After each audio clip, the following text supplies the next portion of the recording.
ख़वातीन व हज़रात, अस्सलाम वालेकुम। प्रोग्राम है नूर हयात और मैं हूं आपका मेज़बान डॉक्टर आसिफ जॉन।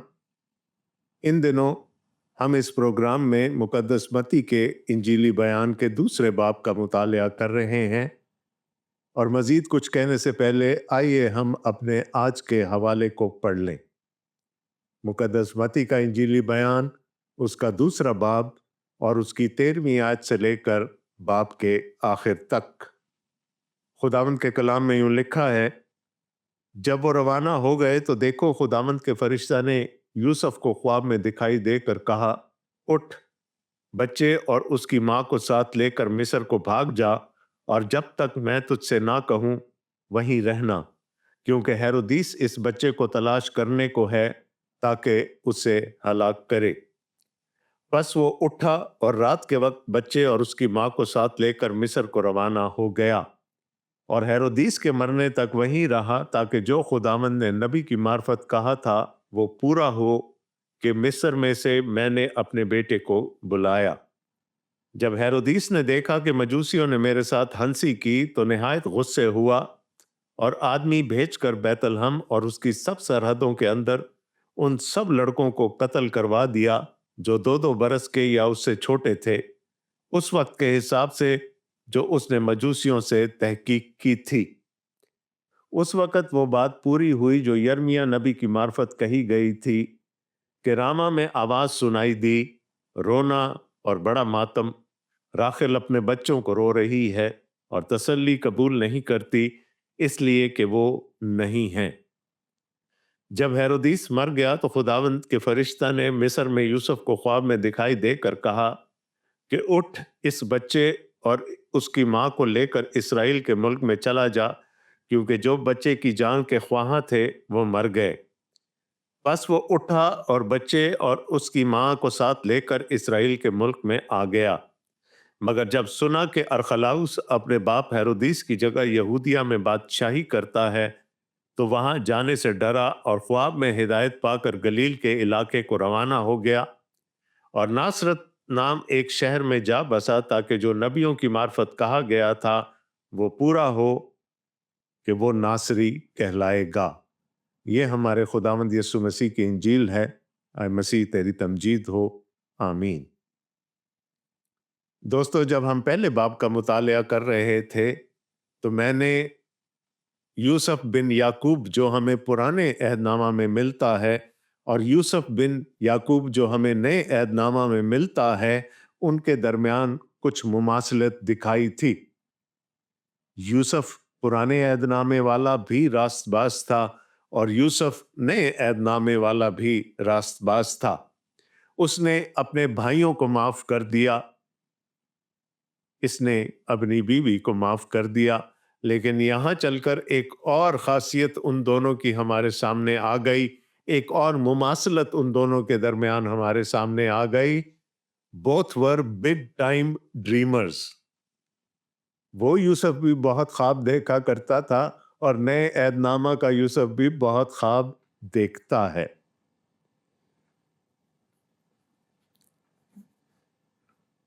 अब हुआ क्या? मती ने हमें बताया कि पूरब से मजूसी आए थे। वो यहूदियों के बादशाह को जो पैदा हुआ था सजदा करने आए थे और उन्होंने सजदा किया और सोना और मुर और लुबान उसको पेश किया। और इन तोहफों की खसूसियत मैं आपको पिछले प्रोग्राम में बता चुका हूं। हेरोदिस ने उनसे इस्तदा की थी कि वापसी पर मेरे पास आना और मुझे बताना कि वो बच्चा कहाँ है ताकि मैं भी उसको जाकर सजदा करूं। अब नीयत कुछ और थी, कलाम कुछ और था। आज हेरोदिस की नीयत खुलकर हमारे सामने आ जाएगी। मजूसियों को तो खुदा ने हिदायत दे दी कि वापस हेरोदिस के पास ना जाएं और वो दूसरे रास्ते से अपने मुल्क को रवाना हो गए। लेकिन अब बैतलहम में और यरूशलेम में क्या हो रहा है, आइए उस पर थोड़ी देर के लिए गौर करते हैं। पिछले प्रोग्राम में मैंने खुदावंद यीशु मसीह की ज़ाते अक़दस के बारे में आपको 3 रद्द अमल बताए थे। हमने देखा कि मजूसी इबादत करने आए थे। हेरोदीस और यरूशलेम के तमाम लोग घबरा गए थे, और हमने सरदार काहिनों और फकीहों की लाताल्लुकी भी देखी। अब यहां पर मिलियन डॉलर क्वेश्चन ये है कि हमारा खुदावंद यीशु मसीह के लिए रद्द अमल क्या है? क्या हम उसकी वर्शिप करते हैं, उसकी इबादत करते हैं, या हम भी हॉस्टिलिटी का शिकार हैं उसके लिए, या हम लाताल्लुक हैं कि ठीक है जी, एक मसीह भी था, वो बहुत बड़ा आदमी होगा, लेकिन हमें उससे क्या? हमें अपने अपने रद्द अमल पर सवालिया निशान लगाने की जरूरत है। आज के इस हवाले से मैं उस मसीहा के बारे में 3 खासियतें आपके सामने रखूंगा कि वो कैसा मसीहा था। खुदावंद के कलाम में लिखा है, जब वो रवाना हो गए तो देखो, खुदावंद के फरिश्ता ने यूसुफ को ख्वाब में दिखाई देकर कहा कि उठ, बच्चे और उसकी मां को साथ लेकर मिस्र को भाग जा, और जब तक कि मैं तुझसे ना कहूं वहीं रहना, क्योंकि हेरोदीस इस बच्चे को तलाश करने को है ताकि उसे हलाक करे। बस वो उठा और रात के वक्त बच्चे और उसकी मां को साथ लेकर मिस्र को रवाना हो गया, और हेरोदीस के मरने तक वहीं रहा, ताकि जो खुदावंद ने नबी की मार्फत कहा था वो पूरा हो कि मिस्र में से मैंने अपने बेटे को बुलाया। पिछले प्रोग्राम में मैंने आपको बताया था कि मजूसियों वाला वाकया क्यों मुकद्दस मती अपने इंजीली बयान में शामिल करते हैं। वो खुदावंद यीशु मसीह के वसीला से आई हुई नजात की आलमगीरियत हमारे सामने रखना चाहते हैं। आज एक और बात वो खुदावंद यीशु मसीह और उनके ख़ानदान के बारे में हमें बता रहे हैं जो दूसरा कोई इंजील नवीस नहीं बताता। वो है खुदावंद यीशु मसीह का मिस्र में फरार होना। अब यीशु तो उस वक्त छोटे थे, लिहाजा उनका कानूनी बाप यूसुफ अपनी बीवी मरियम और यस्सु को लेकर मिस्र को भाग गया। और उसने ऐसा क्यों किया? क्योंकि फरिश्ता ने ख्वाब में उसको ये हिदायत दी थी, और उसने पहले की तरह फिर खुदावंद की हिदायत पर अमल किया और मिस्र को चला गया। याद रहे कि मैंने तारुफ में आपको बताया था कि मुकद्दस मती यस्सु मसीह की ज़ाते अक़दस को हकीकी इसराइल के तौर पर भी पेश करते हैं। तो चूंकि बनी इसराइल भी मिस्र में रहे, बहुत अरसे तक मिस्र में रहे, और फिर खुदा उनको छुड़ाकर उस गुलामी से मुल्क मऊद में ले आया, इसी तरह खुदावंद यीशु मसीह भी जो कि हकीकी इसराइल हैं, उनको भी कुछ अरसा मिस्र में रहना पड़ा, और फिर खुदावंद की हिदायत के मुताबिक ही उनके माँ बाप उनको लेकर मिस्र से फिर मऊदा सरजमीन में आ गए। मैंने आपको कहा था कि मैं आज खुदावंद यीशु मसीह यानी मसीहा के बारे में 3 खसूसियात आपके सामने रखूंगा। पहली खासियत जो हमारे सामने आती है कि वो एक मफरूर मसीहा है। मती यीशु मसीह को मूसा इसानी के तौर पर भी पेश करते हैं, और हम जानते हैं कि मूसा भी 40 साल तक मफरूर रहा, क्योंकि उसने एक मिस्री को कत्ल कर दिया था। यहाँ पर यीशु तो अभी बहुत छोटे हैं, लेकिन उनके वालिदैन उनको लेकर मिस्र चले गए। वो भाग गए उस खौफ से, उस डर से कि कहीं हेरोदीस बच्चे को कत्ल ना करवा दे। तो पहली खासियत जो हमारे सामने आती है वो खुदावंद यीशु मसीह का मिस्र में जाना और एक मफरूरी की जिंदगी गुजारना। अंग्रेजी का एक बड़ा खूबसूरत लफ्ज है fugitive. So he was a fugitive मसाया, और ये लफ्ज उसी यूनानी लफ्ज से निकला है जो मुकद्दस मती यहां पर इस्तेमाल करते हैं। तो पहली खासियत जो खुदावंद यीशु मसीह की या मसीहा की इस हवाले से हमारे सामने आती है कि वो एक मफरूर मसीहा है। और ऐसे वो अकेले नहीं है, मैंने मूसा का जिक्र किया, दाऊद कितने साल मफरूर रहा जब साउल उसकी जान का दुश्मन हो गया।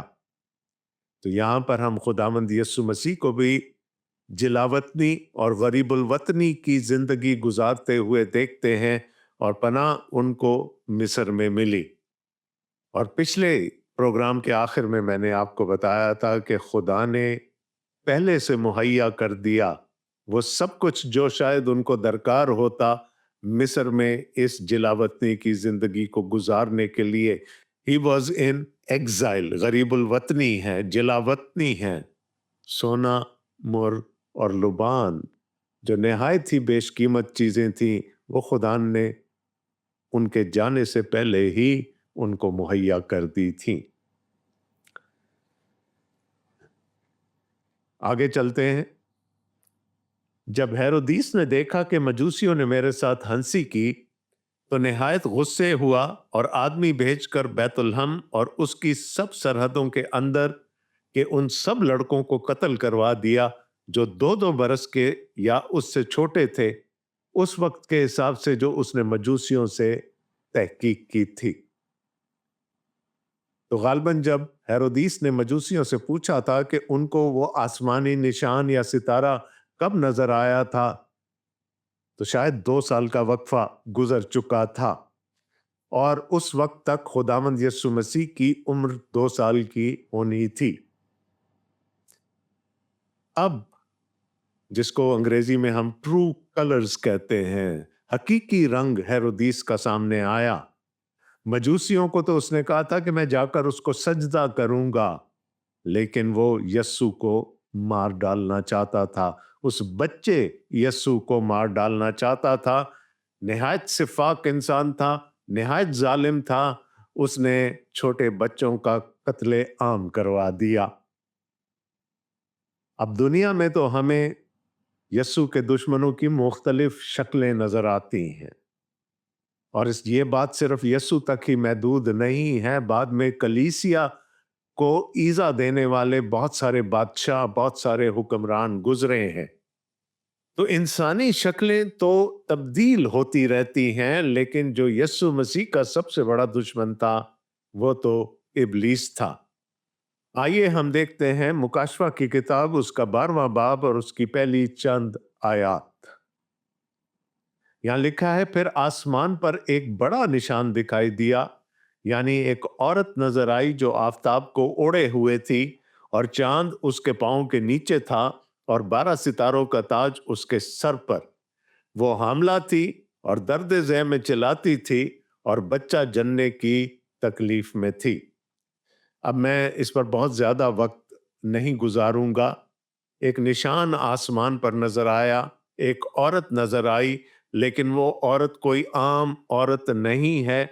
उसके सर पर 12 सितारों का ताज था, तो गालिबन बनी इसराइल की तरफ इशारा है, क्योंकि 12 का अदद उन 12 कबीलों की तरफ शायद इशारा करता है। फिर हमें बताया गया कि वो हामला थी और दर्द ज़ह में थी, और बच्चा जनने की तकलीफ में थी। फिर एक और निशान आसमान पर दिखाई दिया, यानी एक बड़ा लाल अजदहा। उसके 7 सर और 10 सींग थे, और उसके सरों पर 7 ताज, और उसकी दुम ने आसमान के तिहाई सितारे खींचकर जमीन पर डाल दिए। और वो अजदहा उस औरत के आगे जा खड़ा हुआ जो जनने को थी, ताकि जब वो जने उस बच्चे को निगल जाए। लिखा है, एक और निशान नजर आया, इब्लीस एक बहुत बड़े लाल अजदहा की सूरत में नजर आया, और वो इस इंतजार में था कि वो औरत बच्चा जने और वो उसके बच्चे को कत्ल करवा दे। अब आप देख सकते हैं कि ये किस वाक़े की तरफ इशारा हो रहा है। ये हमारे खुदावंद यीशु मसीह की पैदाइश और उसके बाद हेरोदीस के रद्द अमल की तरफ इशारा हो रहा है, जो निहायत ही कम उम्री में, कम सिनी में यस्सु को कत्ल करवा देना चाहता था। तो मैंने आपको बताया कि जमीन पर तो हमें सूरतें बदलती हुई नजर आती हैं, बादशाह बदलते हुए नजर आते हैं, लेकिन पीछे वो एक बड़ा दुश्मन इब्लीस था जो खुदावंद यीशु मसीह को कमसिनी ही में कत्ल करवा देना चाहता था। तो हेरोदिस ने फौजी भेजे ताकि बैतलहम के इलाके में जितने भी लड़के 2 साल की उम्र के हों उन सबको कत्ल करवा दिया जाए, और उनको कत्ल किया गया। ये इंतहा दर्जे की सिफाकी थी, लेकिन कभी कभी हम इसको जरूरत से ज्यादा पेश करने की कोशिश करते हैं। बैतलहम एक छोटा सा कस्बा था। अगर मैं ग्रेटर बैतलहम का भी इलाका ले लूं तो उसकी आबादी बहुत ज्यादा नहीं होगी। अब उस छोटी सी आबादी के उस इलाके में कितने बच्चे होंगे जो 2 साल से कम होंगे, और फिर उन बच्चों में से भी कितने होंगे जो लड़के होंगे। तो बहुत ज्यादा बच्चे नहीं मारे गए जैसा कि हम कभी कभी पेश करने की कोशिश करते हैं, लेकिन कम हो या ज्यादा हो ये सरासर जुल्म था। जब मजूसियों ने हेरोदिस को यस्सु के बारे में कोई हतमी निशान नहीं दिया तो उसने उस इलाके के तमाम उन लड़कों को कत्ल करवा दिया जो 2 साल से कम उम्र थे। अब आप खुद सोचें कि वहां कैसा कोहराम मचा होगा। एक बात जो शायद पिछले प्रोग्राम में आपको बताना रह गई थी हेरोदिस के बारे में कि ये यहूदी था भी नहीं, ये अदूमी था, लेकिन कहता अपने आप को यहूदियों का बादशाह था। इसका जुल्म, इसकी नाइंसाफी एक तरफ, लेकिन ये बहुत बड़ा बिल्डर भी था। इसने बहुत सारी तामीरात करवाई और उनमें से एक हैकल की तामीर नौ भी थी। 19 कबल मसीह में इसने हैकल को बनवाना शुरू किया और यस्सु की मौत तक वो हैकल अभी बन ही रही थी। ऐसा नहीं था कि इसको खुदा से कोई मोहब्बत थी, ये सिर्फ यहूदियों की हमदर्दी हासिल करने के लिए उसने ये सब कुछ किया था। लेकिन यहां बैतलहम में देखते हैं कि उसने बहुत बड़ा जुल्म बर्पा किया। लेकिन ये क्यों हुआ? मती फिर हमें बता रहे हैं कि ये सब कुछ पहले से लिखा जा चुका था, इसकी पेशगोई की जा चुकी थी। उस वक्त वो बात पूरी हुई जो यर्मिया नबी की मार्फत कही गई थी कि रामा में आवाज सुनाई दी, रोना और बड़ा मातम। राखिल अपने बच्चों को रो रही है और तसल्ली कबूल नहीं करती इसलिए कि वो नहीं है। अब उन घरों के बारे में सोचिए जिनके छोटे बच्चे, 2 साल से कम उम्र के बच्चे, बेटे मार डाले गए। उन घरों में कितना कोहराम मचा होगा, कितना रोना धोना हो रहा होगा। और ना सिर्फ ये, बैतलहम के हर घर से रोने की आवाज आ रही होगी, क्योंकि उस शहर में जुल्म हुआ था। सारे लोग उन खानदानों को पुरसा देने आए होंगे जिनके बच्चे मारे गए थे। लेकिन यहां पर मती यर्मिया नबी से मंसूब एक नबूवत हमारे सामने रखते हैं। रामा में आवाज सुनाई दी, रोना और बड़ा मातम। राखिल अपने बच्चों को रो रही है और तसल्ली कबूल नहीं करती इसलिए कि वो नहीं है। फिर थोड़ा सा पीछे हमें चलना पड़ेगा तारीख में। पुराने अहदनामा में जब याकूब अपने खानदान के हमरा बैतेल से रवाना हुआ था तो रास्ते में राखिल के कन्फाइनमेंट का टाइम आ गया था। उसको दर्द ज़ै लग गया। ये रामा के मकाम पर हुआ था जो बिल्कुल बैतलहम से मुतसल है। बच्चे की पैदाइश के दरमियान कुछ कॉम्प्लिकेशंस हुई और राखिल जांबर ना हो सकी। उसका दूसरा बेटा बिन्यामीन पैदा हुआ, लेकिन राखिल इस दुनिया से कूच कर गई और यूसुफ ने राखिल को वहीं रामा के मकाम पर दफन किया। अब याद रहे कि बैतलहम के पास राखिल का मजार था। जब नबूकदनजर बनी यहूदा और बनी बिन्यामीन को असीर बनाकर बाबुल ले जा रहा था तो यिर्मयाह कहता है कि राखिल की रूह तड़प रही होगी, राखिल अपने बच्चों को रो रही होगी। तो राखिल तो एक तरह से कौम की माँ थी, और यहां पर बैतलहम में जब उसी कौम के बच्चे कत्ल किए गए, तो मती हमें बताते हैं कि एक दफा फिर से राखिल की रूह तड़प रही होगी और राखिल अपने बच्चों को रो रही होगी। मती हमें ये बताना चाह रहे हैं कि ये सारे वाकयात वो हैं जो एक दूसरे से मिले हुए हैं। प्रोग्राम के शुरू में हमने देखा था एक फ्यूजिटिव मसाया को, एक मफरूर मसीहा को। यहां पर हम देखते हैं एक हंटेड मसाया को, एक वो मसीहा जिसे दुश्मनी रखी गई और बार बार उसको मार डालने की कोशिशें होती रहीं। इब्लीस की आजमाइश के दौरान देख लें, नासरत में जब खुदावंद यीशु मसीह ने कलाम सुनाया, उसके बाद लोग उसको मार डालना चाहते थे। यरूशलेम में कई मकामों पर जब यहूदियों के साथ बहस हुई, तो उन्होंने कहा ये वाजिबुल कत्ल है, वो इसको मार डालना चाहते थे, और यूं ये सिलसिला चलता चला जाता है। So not only was he a fugitive Messiah, he was a hunted Messiah, जिसे दुश्मनी रखी गई, अदावत रखी गई, और जिसको मार डालने की कोशिशें होती रहीं। मत्ती हमें आगे बताते हैं, जब हेरोदिस मर गया तो देखो खुदावंद के फरिश्ता ने मिस्र में यूसुफ को ख्वाब में दिखाई देकर कहा कि उठ, इस बच्चे और उसकी माँ को लेकर इस्राएल के मुल्क में चला जा, क्योंकि जो बच्चे की जान के ख्वाहां थे वो मर गए। बस वो उठा और बच्चे और उसकी माँ को साथ लेकर इस्राएल के मुल्क में आ गया।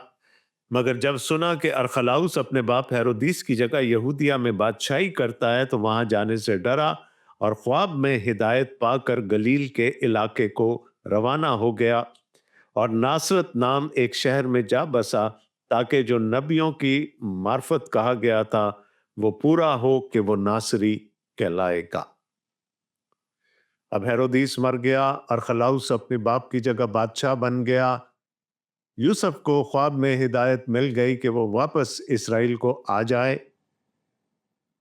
वो बैतलहम को ही जाना चाहता था, लेकिन ना जा पाया कि कहीं अरखलाउस उस बच्चे के खिलाफ ना हो जाए। अब यहाँ एक और बात खुलकर हमारे सामने आती है कि यस्सु मसीह की पैदाइश के बाद यूसुफ और मरियम वापस नासरत नहीं गए, और ना वो अब जाना चाहते थे, और वजह साफ जाहिर है। वहां जो चेमेगोइयां मरियम के बारे में होती थी या यूसुफ और मरियम के बारे में होती थी, जो बंद कमरों में लोग उनके खिलाफ बातें करते होंगे, यूसुफ को वो कबूल नहीं था और उसने बैतलहम में ही सेटल होने का इरादा किया। लेकिन अब फरिश्ते ने उनकी रहनुमाई की और वो वापस नासरत में जाकर जा बसे। अब यूसुफ को ये पता नहीं था ये क्यों हो रहा है, लेकिन मती हमें बताते हैं जो नबियों की मार्फत कहा गया था वो पूरा हो कि वो नासरी कहलाएगा। अब ये नबूवत हमें किसी सहीफे में नहीं मिलती, लेकिन सहीफों के अलावा भी बहुत सारा मवाद ऐसा था जिसको यहूदी इस्तेमाल करते थे। तो ये पहले से तय था कि यस्सु नासरी कहलाएगा। अब आपको याद है ना कि नासरत से लोग कितनी नफरत करते थे, कितना डिस्पाइज करते थे नासरत को। नतनेल ने कहा था, क्या नासरत से कोई अच्छी चीज निकल सकती है? लेकिन खुदा का प्लान यह था कि यसू नासरत ही में जाकर पले बढ़े। वाई? यहां तीसरी खसूसियत हमारे सामने आती है, ही वॉज अ डिस्पाइज्ड मसाया। वो मसीहा जिससे के हकारत रखी गई, तो वो ऐसी जगह जाकर पला बढ़ा जो कि लोगों की नजर में कोई बहुत अच्छा मकाम नहीं था। लोग उसको हकारत की नजर से देखते थे, اور یہ خدا کا منصوبہ تھا کہ اس کا مسیحا سب سے پہلے مفرور زندگی گزارے گا کچھ عرصے تک، اس کے بعد وہ ساری زندگی دشمنی کا سامنا کرے گا، لوگ اس کی جان کے دشمن رہیں گے، he will be hunted for، اور تیسرا کہ وہ حقارت کی نظروں سے دیکھا جائے گا۔ تو دوستو، یہ ہے میرا اور آپ کا مسیحا۔ یہودیوں کے ذہن میں ہوگا کہ وہ کوئی بادشاہ ہوگا، محل میں رہے گا، وہ فوجی جنرل ہوگا، وہ جنگ کے لیے لے کر جائے گا رومیوں کے خلاف یہودیوں کو۔ لیکن خدا کا مسیحا مفرور زندگی گزارتا رہا، وہ ہمیشہ دشمنوں سے بچتا پھرا، اور وہ حقارت کی نظروں سے دیکھا گیا، جیسا کہ یسایہ نے اس کو مرد غمناک کہا تھا۔ یہ ہے میرا اور آپ کا مسیحا۔ یا تو ہم اسے قبول کر سکتے ہیں یا رد کر سکتے ہیں، یا سجدہ کر سکتے ہیں یا دشمنی کر سکتے ہیں۔ اپنے میزبان ڈاکٹر آصف جان کو پروگرام نور حیات سے آج کے لیے اجازت دیجیے گا۔ آئندہ پروگرام میں پھر ملاقات ہوگی۔ خدا حافظ۔